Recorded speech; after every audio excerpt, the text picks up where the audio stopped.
Bismillahirrahmanirrahim. Assalamualaikum warahmatullahi wabarakatuh. Subhanalladzi khalaqal mauta wal hayata liyabluwakum ayyukum ahsanu amala. Ashhadu an la ilaha illallah wahdahu la syarika lah wa ashhadu anna Muhammadan abduhu wa rasuluhu la nabiyya ba'dah. Allahumma salli wa sallim wa barik ala sayyidina Muhammadin wa ala alihi wa sahbihi ajma'in, amma ba'd. Faqala Allah ta'ala fi kitabihil karim wa huwa asdaqul qailin. A'udzu billahi minasy syaithanir rajim. Wa ma kana li nafsin an tamuta illa bi idnillahi kitaban muajjala. Wa qala aidan وَلَنَبْلُوَنَّكُمْ بِشَيْءٍ مِنَ الْخَوْفِ وَالْجُوعِ وَنَقْصٍ مِنَ الْأَمْوَالِ وَالْأَنْفُسِ وَالثَّمَرَاتِ وَبَشِّرِ الصَّابِرِينَ الَّذِينَ إِذَا أَصَابَتْهُمْ مُصِيبَةٌ قَالُوا إِنَّا لِلَّهِ وَإِنَّا إِلَيْهِ رَاجِعُونَ صدق الله العظيم وصدق النبي رسوله الكريم. Bapak Ibu sekalian, jamaah takziah yang insyaallah dimuliakan Allah Subhanahu wa ta'ala, pada malam hari ini, di malam yang ke-7 atas meninggalnya almarhum Ananda, teman kita, saudara kita Laude Muhammad Taqim, yang telah meninggalkan kita semua, kita masih dalam suasana duka, khususnya bagi keluarga yang ditinggalkan, keluarga besar Bapak Laude Hadapi.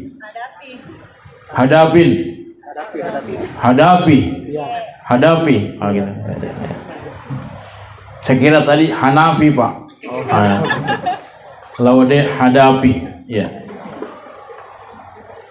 Yang masih dalam suasana duka sampai malam hari ini, mudah-mudahan Allah Subhanahu wa ta'ala mewafatkan Ananda dalam keadaan husnul khatimah, diampunkan segala dosa-dosanya dan ditempatkan ke dalam surga yang penuh kenikmatan. Amin ya rabbal alamin. Sebelum kita lanjutkan, mari kita menghadiahkan surat Al-Fatihah kepada almarhum. Ala hadhihi niyyah li ruhihi Al-Fatihah. A'udzu billahi minasyaitonir rajim. Bismillahirrahmanirrahim. Ya kana. Shiratal ladzina an'amta 'alaihim.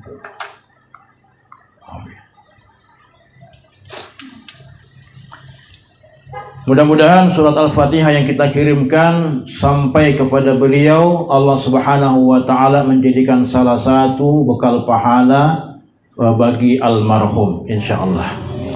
Bapak Ibu sekalian, jamaah ta'ziah yang dirahmati Allah Subhanahu wa ta'ala, bahwa hidup dan mati adalah sesuatu yang misteri. Kenapa? Karena dia milik Allah, bukan milik manusia. Allah yang punya, Allah yang tentukan. Manusia hanya menjalaninya saja. Ya. Oleh karena itu, ketika kita menyatakan bahwa dia milik Allah Subhanahu wa ta'ala, maka sikap kita harus senantiasa ikhlas apapun yang terjadi. Ya. Allah Subhanahu wa ta'ala menyatakan dalam Al-Quran, Alladzi khalaqal mauta wal hayata liyabluwakum ayyukum ahsanu amala. Wa huwal azizul ghafur.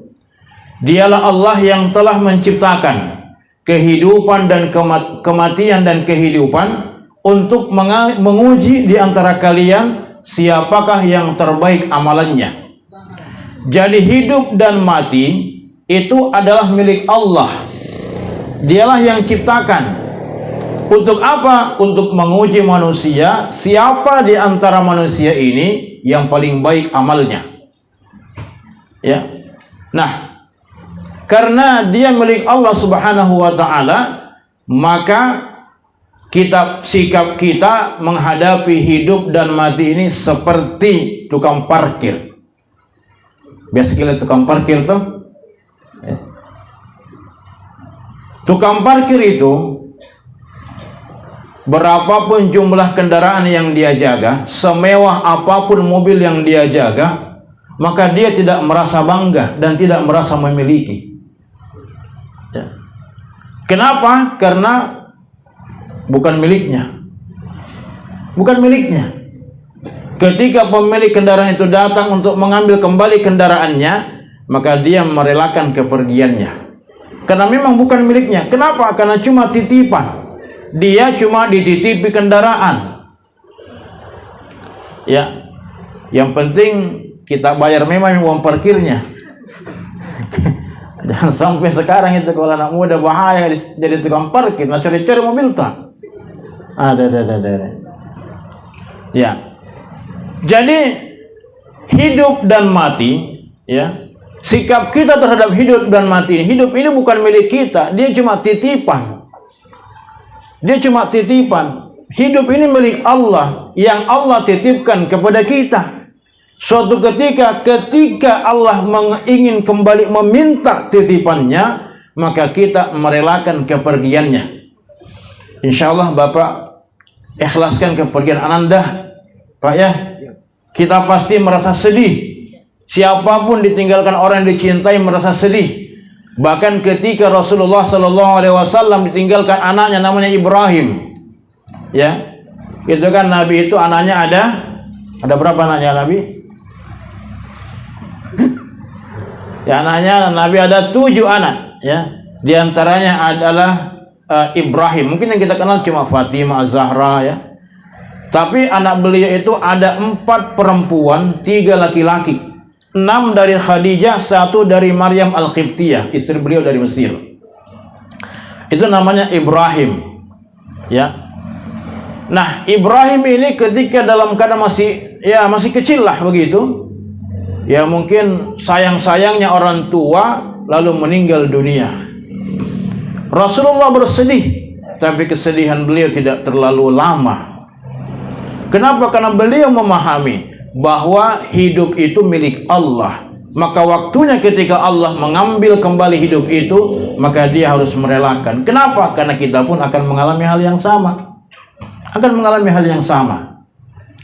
Ketika Rasulullah SAW meninggal, ya, ketika itu semua sahabat menangis bersedih semua. Apalagi yang namanya sahabat Umar bin Khattab. Umar bin Khattab itu paling keras, paling reo orang bilang. Makanya Umar bin Khattab ketika dia berhijrah, satu-satunya sahabat yang berani berhijrah terang-terangan adalah Umar bin Khattab. Dia bilang ke semua orang-orang Quraisy, ya, siapa saja yang mau istrinya menjadi janda, anaknya menjadi yatim, hadam memang di jalan, ya, halangi saya berhijrah. Tidak ada berani, Pak, ya. Itu Umar bin Khattab. Umar bin Khattab ketika Nabi meninggal, wah luar biasa marahnya beliau, terpukul sekali. Bahkan beliau ada nasihati, beliau mengatakan tidak, Muhammad belum meninggal, Nabi belum meninggal, tidak percaya. Dalam suasana yang mencekam seperti itu, datanglah Abu Bakar As-Siddiq radhiyallahu anhu, seorang sahabat yang sangat paling sabar, yang paling bijaksana. Lalu beliau naik ke podium berpidato. Apa kata beliau? Ya, bahwa wa man kana ya'budu Muhammadan fa inna Muhammadan qad mata. Barang siapa yang menyembah Muhammad, maka sungguh Muhammad sudah mati. Wa man kana ya'budullah fa innallaha hayyun wa la yamut. Tapi barang siapa yang menyembah Allah, maka sesungguhnya Allah tidak akan pernah mati, dia maha hidup, tidak akan pernah mengalami kematian. Baru sadarlah Umar bin Khattab ketika itu. Bapak Ibu sekalian, jamaah ta'ziah yang dirahmati Allah Subhanahu wa taala. Allah Subhanahu wa taala berfirman dalam Al-Qur'an surat Ali Imran 145, "Wa ma kana li nafsin an tamuta illa bi idnillahi kitaban muajjala." Bahwa tidaklah setiap nyawa akan merasakan kematian, ya, illa bi idnillahi kitaban muajjala, kecuali apa yang telah ditentukan oleh Allah. Setiap nyawa tidak akan mengalami kematian kecuali sudah Allah tentukan. Kita semuanya Bapak Ibu sekalian sudah ditentukan. Allah tidak melihat usianya, Allah mengacak. Seandainya kematian itu yang mati duluan adalah orang tua, maka tentu ya kita yang muda ini akan santai saja. Tapi kematian tidak mengenal dia orang tua, dia masih muda. Buktinya Ananda umur 18 tahun meninggalkan kita semua. Bahkan ada yang jauh lebih muda daripada beliau yang masih baik meninggal dunia. Jadi ajal itu tidak melihat usia. Bahkan menurut data itu kalau kita lihat, kematian lebih banyak dialami oleh anak-anak yang usianya masih muda. Orang-orang yang usianya masih muda dibandingkan orang tua. Nah itu. Bapak Ibu sekalian, jamaah ta'ziah yang dirahmati Allah Subhanahu wa taala. Ketika nanti waktu kita datang, maka kita harus siap-siap. Kalau tadi saya katakan waktunya almarhum Muhammad Lawadi Muhammad Taqim ini umur 18 tahun, ya kita tidak tahu besok gilirannya siapa lagi. Ya, nanti setelah kita melaksanakan takziah ini tidak tahu gilirannya siapa. Ya kita takziah. Apakah gilirannya protokol sekaligus mengaji? Susah juga, kasihan ini, masa protokol Tommy mengaji Tommy. Tidak ada kayak di sini yang bisa mengaji. Ya, yang paling susah biasa kalau di masjid, dia Tommy azan, dia Tommy qomat, dia Tommy imam, dia Tommy makmumnya. Tidak ada jamaahnya. Luar biasa. Ya. Bapak Ibu sekalian, jamaah ta'ziah yang dirahmati Allah Subhanahu wa taala. Jadi ketika kematian itu tiba, maka kita tidak bisa kemudian menyogok malaikat maut, Pak. Kenal mikir malaikat maut, Ibu? Ya, sudah kenal ya, malaikat maut sudah kenal namanya. Sudah tahu namanya malaikat maut? Sebelum datang kita harus tahu dulu namanya. Kan diajarkan di sekolah tuh, atau tidak pernah belajar agama sekarang? Bahaya nih kalau tidak pernah belajar agama lagi. Namanya malaikat maut adalah malaikat Israel. Kalau Israfil yang meniup sangkakala, ya. Kalau yang meniup trompet sama. Jadi malaikat Israel ketika datang kepada kita, maka dia datang dalam keadaan tidak bisa kita sogok, Pak. Berapapun uang yang kita miliki di rekening kita, miliaran, triliunan rupiah, maka tidak bisa itu malaikat maut disogok. Ya, tidak bisa. Mungkin kalau kita di dunia ini, kalau kita punya kasus, kita sogok itu hakim pengacara untuk bela kita, bisa dengan uang yang kita miliki. Ya. Tapi ketika malaikat maut datang untuk mencabut nyawa kita karena sudah waktunya, maka tidak bisa disogok. Ya sampai dia datang malaikat, siapa kau datang? Ya saya ini malaikat maut. Mau apa? Mau cabut nyawamu. Ini ada uangku 5 juta, kembali mikir dulu. Tidak bisa begitu. Ya, biar berapa dikasih, berapa triliun, kalau sudah waktunya kita kalau dicabut nyawanya, maka tentu itu waktu yang telah ditentukan oleh Allah Subhanahu wa taala. Ya. Bapak Ibu sekalian, jamaah ta'ziah yang dirahmati Allah Subhanahu wa taala. Sebagai seorang mukmin, tentu bagaimana sikap kita di dalam menyikapi setiap musibah yang datang kepada kita. Ya, bagaimana setiap musibah yang datang kepada kita itu kita sikapi dengan baik, dengan benar. Ya, kita sikapi dengan baik, dengan benar, sesuai tuntunan Rasulullah Sallallahu Alaihi Wasallam. Ada 3 hal yang ingin saya bicarakan di sini. Bagaimana sikap kita ketika musibah menimpa kita semua. Yang pertama, kita sikapi musibah itu dengan penuh keimanan. Ya. Qul la yusibana illa ma kataballahu lana huwa maulana. Katakanlah bahwa tidak akan menimpa suatu musibah kepada kami kecuali yang telah Allah tetapkan atas kami. Ya. Jadi Allah yang menentukan musibah itu. Ya. Kita kenal yang banyak sekali musibah itu, ya. Banyak sekali musibah. Indonesia ini menurut para ahli adalah negeri yang ring of fire. Apa itu ring of fire? Daerah cincin api. Indonesia adalah negeri yang paling rentan terkena musibah. Kalau kita punya aplikasi, semua punya aplikasi BMKG atau TikTok. Rata-rata kan ini zaman-zamannya media sosial, ya, zaman teknologi, ya. Ya ini juga Ustaz ceramah juga direkam juga, ya. Nanti buka channel saya, Pak, ya. Channelnya Denny Hakim Channel. Silakan, ya. Jangan lupa like, share, comment, and subscribe. Asik. Ya, itu kontennya konten-konten dakwah, konten-konten sejarah Islam. Ya, lihat kebetulan saya mengajar sejarah Islam. Ya, silakan dibuka. Ya, memang itu ditujukan untuk umat, insya Allah. Mudah-mudahan bermanfaat.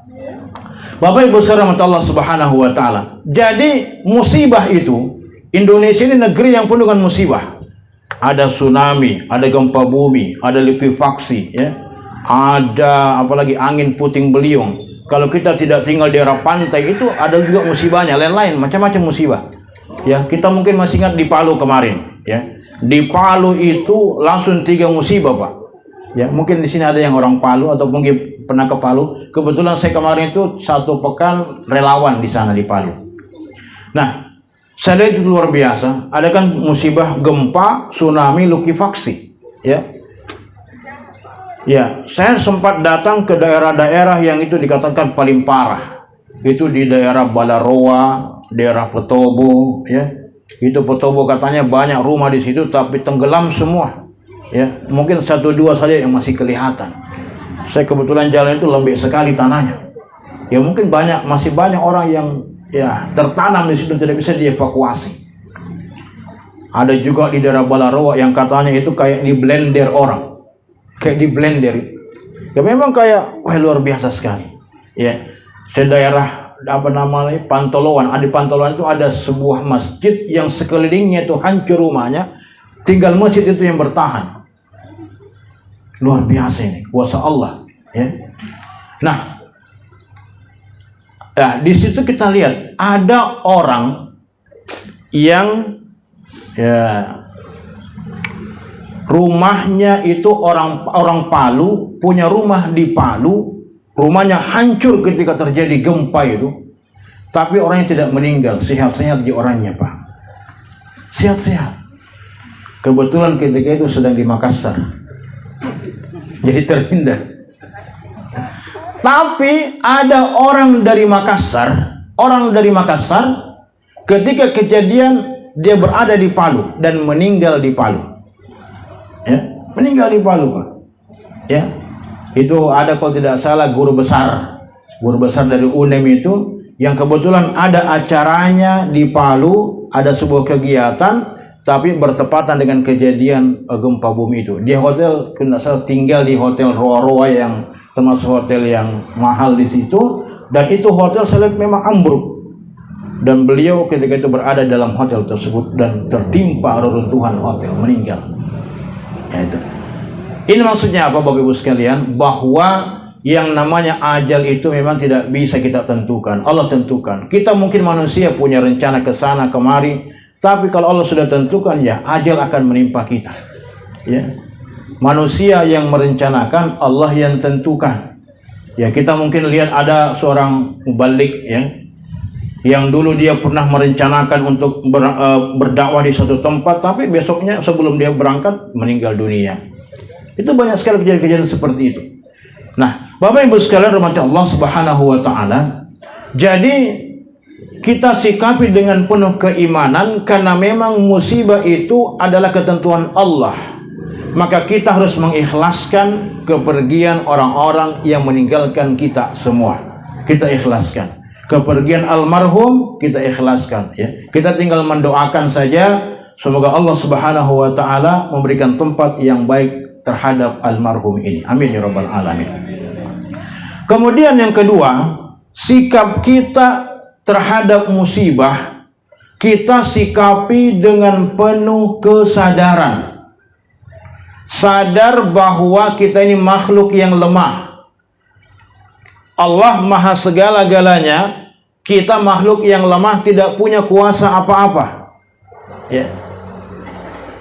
Allah sekali saja memberikan musibah, 200.000 nyawa melayang di Aceh.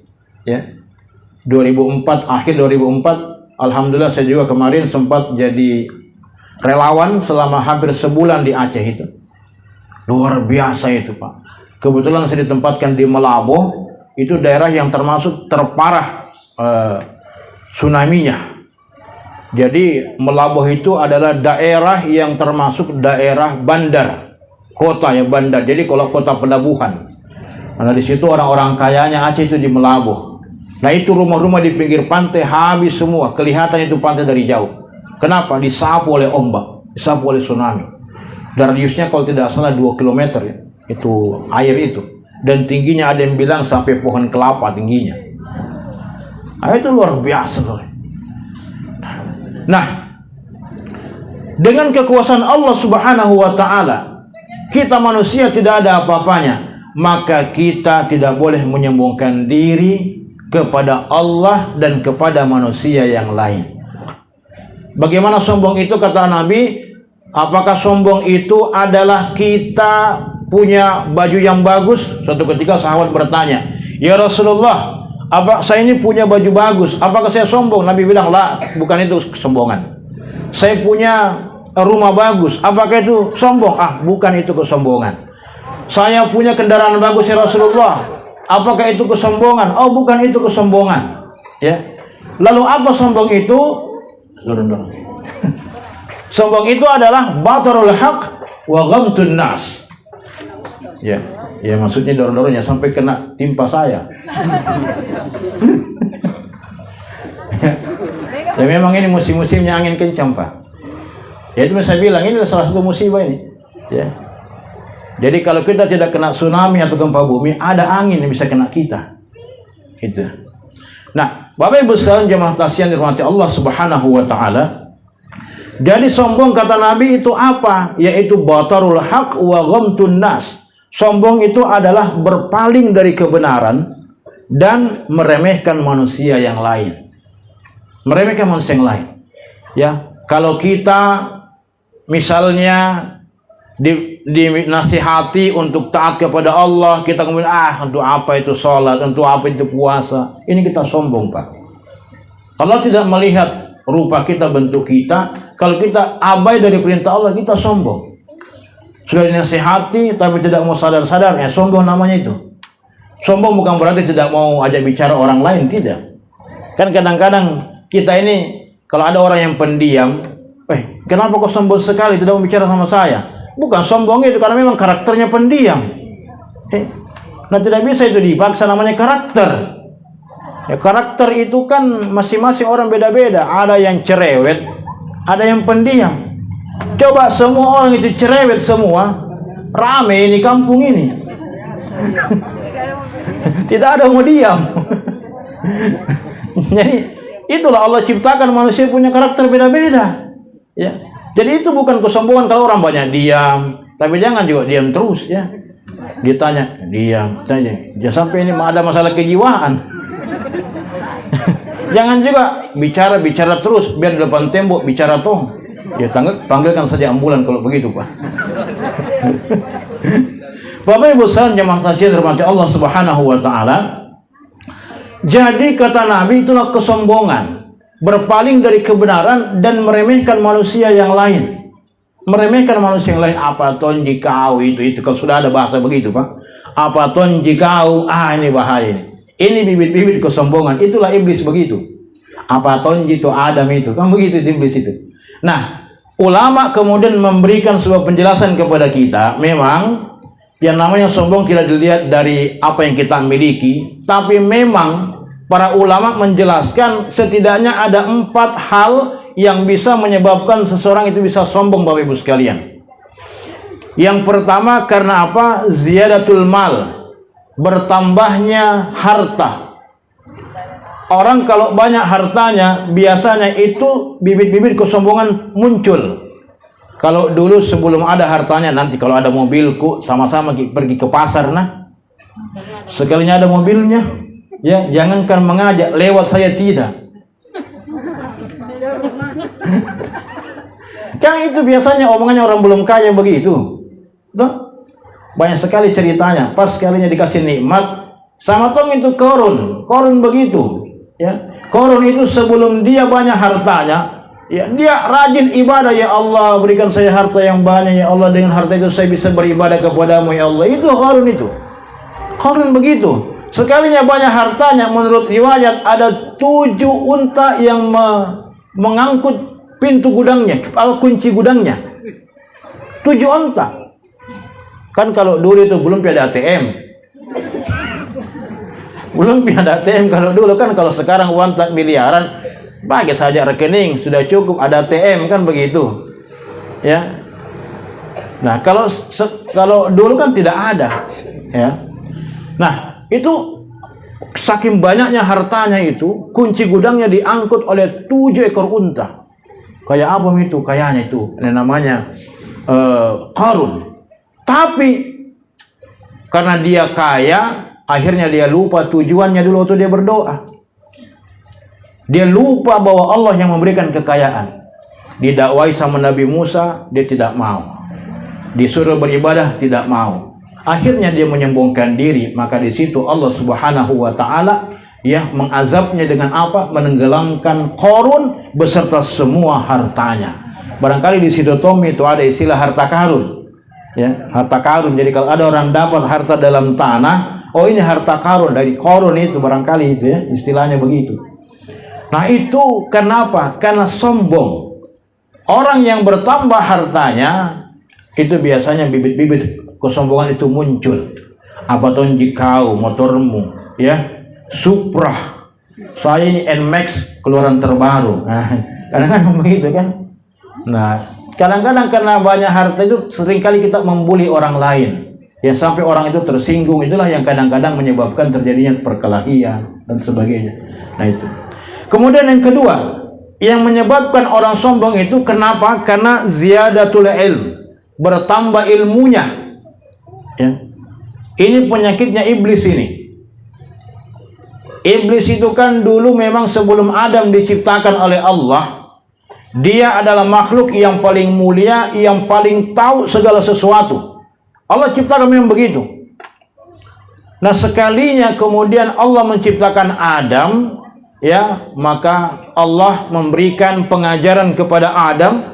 Adam diajarkan nama-nama semua yang ada di surga ketika itu, dihafal semua oleh Adam, dan tidak semua bisa dihafal oleh iblis. Nah, kala-kala itu iblis ya tidak bisa.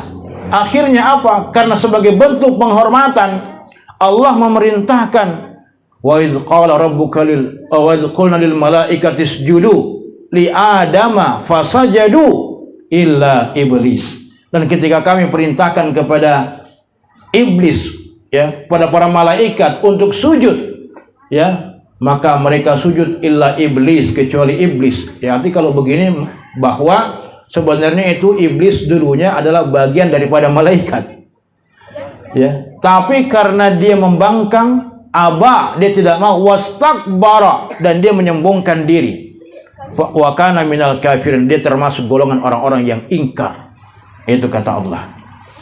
Maka kemudian Allah mengutuk iblis dan mengusirnya dari surga ketika itu. Sehingga iblis pun kemudian mencari cara supaya bagaimana nanti banyak temannya. Karena ini iblis sudah divonis oleh Allah akan abadi di neraka. Maka kemudian dia mencari teman sebanyak-banyaknya ya, untuk menemaninya di neraka nanti. Digodalah manusia. Pertama yang digoda adalah Adam, kemudian Hawa istri beliau. Sampai kemudian tergoda dan meninggalkan, diusir oleh Allah dari surga yang selama ini mereka berada di dalamnya. Nah, ini penyakitnya iblis ini. Bertambah ilmunya. Apa tuh jikau ya, tamat SMA aja kok, saya ini S1, S2, S3, pun tidak ada steller ya. Apa tuh jikau itu, ini wah macam-macam lah begitu. Ini juga biasanya penyakit orang yang orang yang punya ilmu begitu, Pak. Kalau merasa tinggi ilmunya, kadang-kadang dia sampai berani meninggalkan ibadah kepada Allah Subhanahu wa taala. Begitu. Nah, ini bibit-bibit kesombongan. Lalu bagaimana lagi? Orang sombong itu kenapa? Ziyadatul mansab, bertambah kedudukannya. Ya. Mentang-mentang baru dilantik jadi ketua pengurus masjid, sombongnya. Saya ini ketua panitia pembangunan masjid. Apa tuh jika kau anggota ji? Hati-hati. Ini baru jadi ketua pembangunan masjid sudah sombong. Apalagi kau jadi RT. Ya. Nah, sementara Allah tidak melihat. Innallaha la yanzuru ila suwarikum wa amwalikum. Allah sesungguhnya tidak melihat dari penampilanmu, dari hartamu, walakin yanzurullah ila qulubikum wa amalikum. Tapi Allah melihat dari hati-hatimu dan dari amalan-amalanmu. Jadi Bapak Ibu sekalian, jamaah takziah yang dirahmati Allah Subhanahu wa taala, ini semua cuma penampilan. Ya. Sorban ini saya pakai, ini penampilan, Pak. Kopi ini saya pakai, ini penampilan. Sarung ini semua saya pakai, ini penampilan. Kenapa saya pakai begini? Karena mau pergi ceramah. Coba saya ke sini pakai baju kaos, kemudian pakai celana jeans yang robek-robek, kira-kira mungkin dengar ceramahku. Nah, bilang Ustaz Pongor. Coba gitu. Itu namanya adab. Dalam agama itu kadang-kadang adab lebih didahulukan daripada hukum. Misalnya begini, ya. Auratnya perempuan sudah tahu semua, Bu, ya. Auratnya laki-laki dari pusar sampai lutut, kan begitu. Jadi auratnya laki-laki dari pusar sampai lutut. Jadi kalau ada laki-laki yang membuka itu pusarnya, ya, atau membuka lututnya di tempat umum, maka dia sudah berdosa. Itu batasannya. Nah, karena batasan aurat laki-laki begitu, jadi kalau laki-laki sholat menggunakan kain yang menutupi pusarnya sampai lututnya, kira-kira sah atau tidak sholatnya? Sah. Secara agama, secara fikih sah. Tapi secara etika tidak sopan. Masa menghadap Allah tidak pakai baju, menghadap Pak Lurah saja rapi-rapi? Begitu. Kita menghadap yang menciptakan kita, menciptakan lurah, menciptakan semua manusia. Masa kita tidak rapi-rapi? Ya kan begitu. Ya, kasih. Nah, jadi sah saja, cuman tidak sopan. Nah, taruhlah di sini ada masjid, apa namanya, Masjid Makmur, ya. Makmur, ya. Ada Masjid Makmur, ya. Imam masjidnya cuma pakai pakaian kain menutupi pusar sampai lutut. Kira-kira sah atau tidak? Sah kan? Semua jamaahnya juga, kita semua yang ada di sini begitu juga modelnya. Ya. Sah, tapi tidak etis, tidak sopan. Yang saya khawatirkan kalau begitu semua modelnya, ya, datang orang dari tempat lain masuk ke masjid itu, wih, dia bilang aliran dari mana lagi ini? Ya. Secara fikih boleh, tapi secara etika tidak beretika, tidak sopan. Nah, maka dalam Islam itu, ya, biasanya yang namanya adab lebih diutamakan daripada fikih itu sendiri. Ya, para ulama begitu biasanya. Sama dengan Al-Quran, Pak. Al-Quran itu kan kitab suci kita, ya. Secara hukum kita meletakkan Quran sejajar dengan kaki kita, tidak ada masalah. Misalnya kita mengaji, letakkan di lantai sejajar dengan kaki kita, tidak berdosa, Jeki. Boleh-boleh saja. Tapi secara etika tidak sopan. Masa kitab yang paling tinggi nilainya, ucapan, kalam yang paling mulia, kita tempatkan pada tempat yang sama dengan kaki kita. Gitu. Maka para ulama memberikan penjelasan sebagai bentuk hormat kita kepada Quran. Kalau kita letakkan Quran, jangan kita letakkan di bawah, ya. Kalau bisa di paling atas. Kalau ada banyak buku yang bertumpuk, ada buku fikih, ada buku geografi, ada buku IPS, misalnya, kita urut itu mana yang paling bawah dulu, buku-buku umum dulu, baru buku agama, baru di atasnya Al-Quran. Jangan Al-Quran yang paling bawah, apalagi kalau di atasnya ada cerpen, buku novel. Ya, kalau bisa Al-Quran yang paling di atas sebagai bentuk penghormatan kepada Al-Quran. Nah, ini namanya adab. Dan saya kira budaya masyarakat kita di Sulawesi ini kan mengenalkan kepada anak kita. Nah, kalau lewat kita depan orang tua, tabe-tabe kita. Nah, begitu kita ajarkan kepada anak kita. Tabe-tabe kita. Kan begitu. Cuma sekarang itu anak-anak muda plesetkan tabe apa? Tanjak bembe. Kurang ajarnya. Jadi begitu itu, ya. Jadi tabe-tabe kita tabe. Itu budaya yang mulia. Jangan kita tinggalkan budaya seperti itu. Secara hukum tidak ada masalah kita lewat depannya orang tidak tunduk, tidak ada masalah itu secara hukum dalam Islam. tapi tidak sopan namanya. Itu bagian menghormati, bukan kita menyembah orang, tapi menghormati. Sebagaimana iblis, para malaikat diminta untuk bersujud kepada Adam, bukan untuk menyembah Adam, tapi bagian penghormatan kepada Adam. Gitu.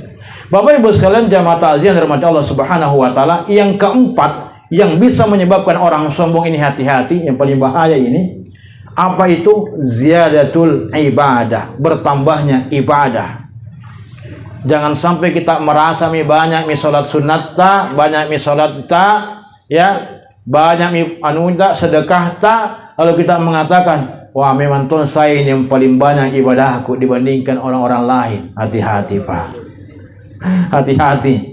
Ya bisa jadi tidak ada nilainya di mata Allah Subhanahu wa taala. Ya.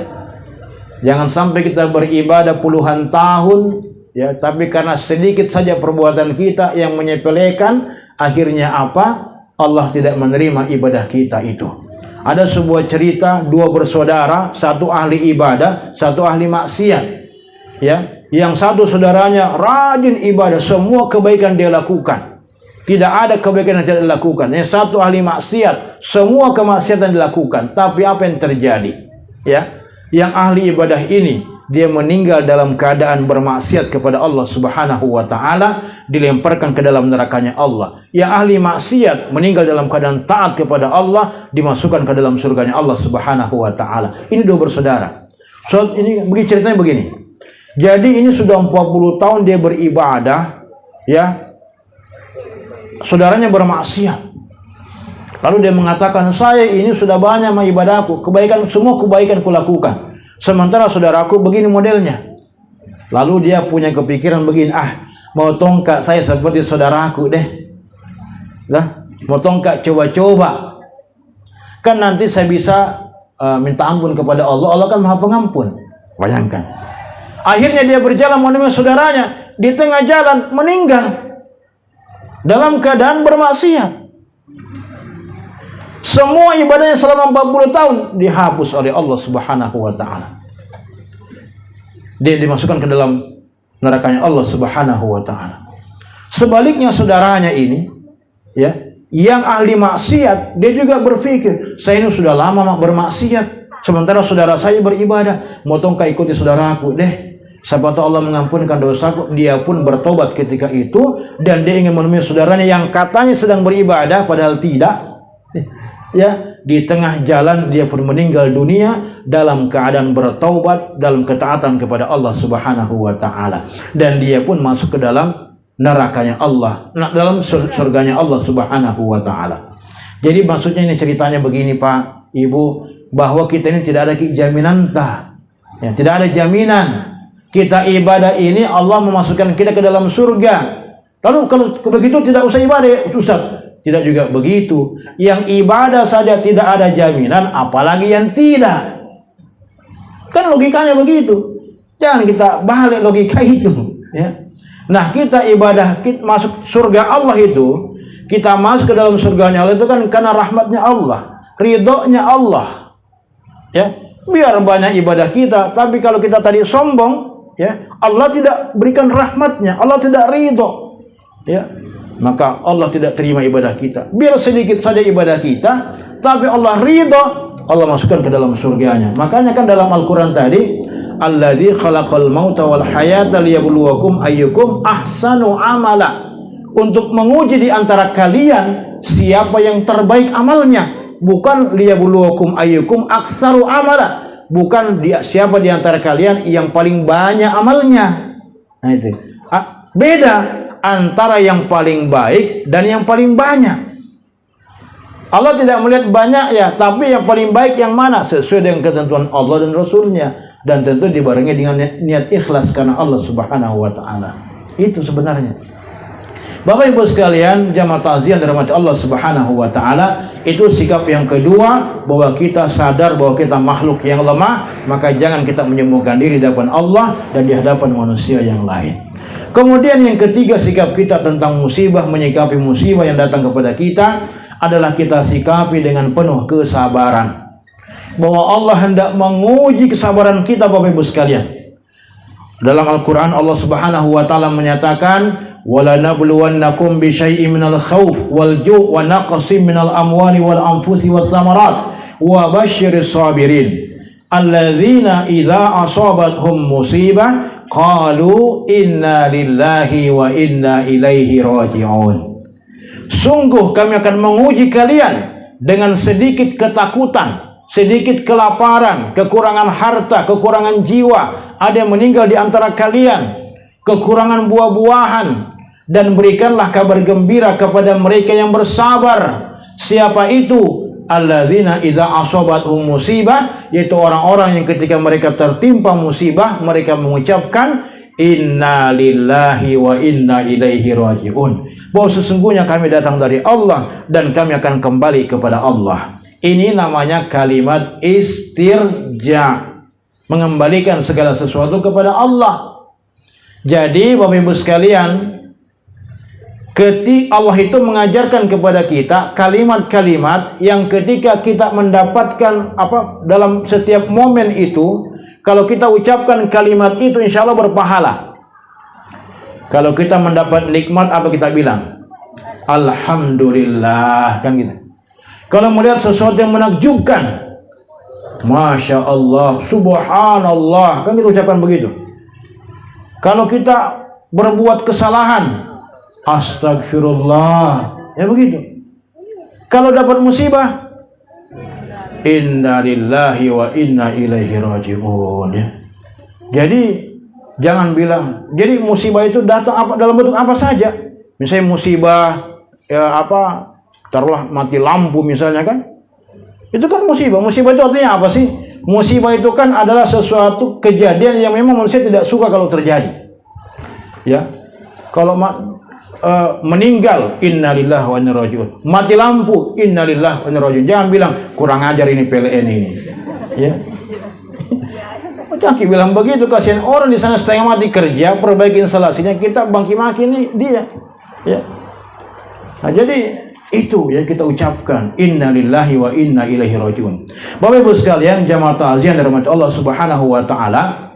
Di sini saya ingin stressing sedikit, ada satu kalimat, wala nabluwannakum bisyai'in. Sungguh Allah akan menguji sedikit saja, ya. Jadi ujian Allah sebenarnya sedikit dibandingkan nikmat yang diberikan kepada kita, ya. Jadi syai'in itu sedikit, sebenarnya ujian Allah itu sedikit. Tapi kadang-kadang sesuatu yang sedikit ini kadang-kadang bikin kita pusing, ya. Contoh Ibu, ya, kita biasa mungkin pegang uang 1 juta lah, ya, 1 juta, ya. Hilang 100.000, ya, sisanya tinggal 900.000. Lebih banyak yang hilang atau yang tinggal? Yang tinggal. Tapi lebih banyak yang mana yang dipikirkan? Yang dihilang atau yang tinggal? Itu betul? Padahal lebih banyak itu yang tinggal. Sembarang kita bilang kurang ajar ini, ya, datang orang gara-gara kau hilang uangku 100.000. Ya, macam-macam kita salahkan orang. Padahal masih ada 900.000 yang kita simpan, ya. Sekalinya ada orang kasih 100.000, bukan bilang alhamdulillah, apa kita bilang? Coba tidak hilang tadi 101,1 uangku. Itu manusia, Pak, tidak syukur, itu luar biasa itu, ya. Padahal Allah kembalikan supaya cukup lagi 1 juta.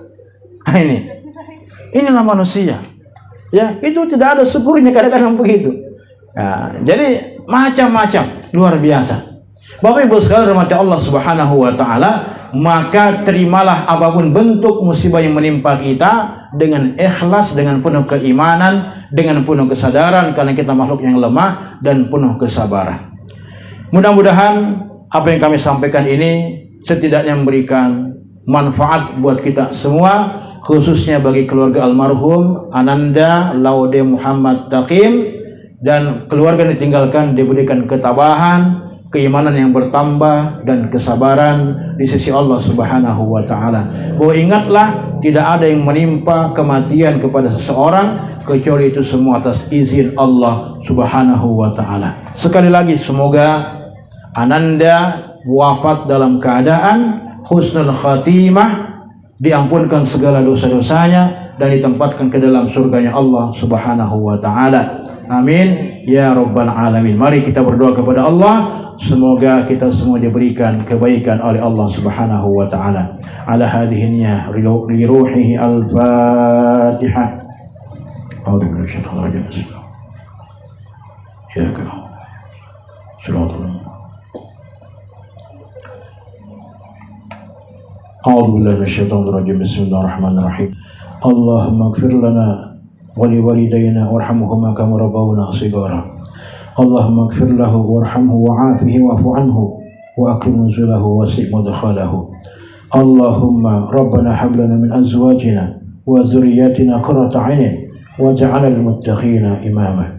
Allahumma inna nas'aluka salamatan fid din wa 'afiyatan fil jasad wa ziyadatan fil 'ilm wa barakatan fil rizqi wa taubatan qabla al maut wa rahmatan 'inda al maut wa maghfiratan ba'da al maut.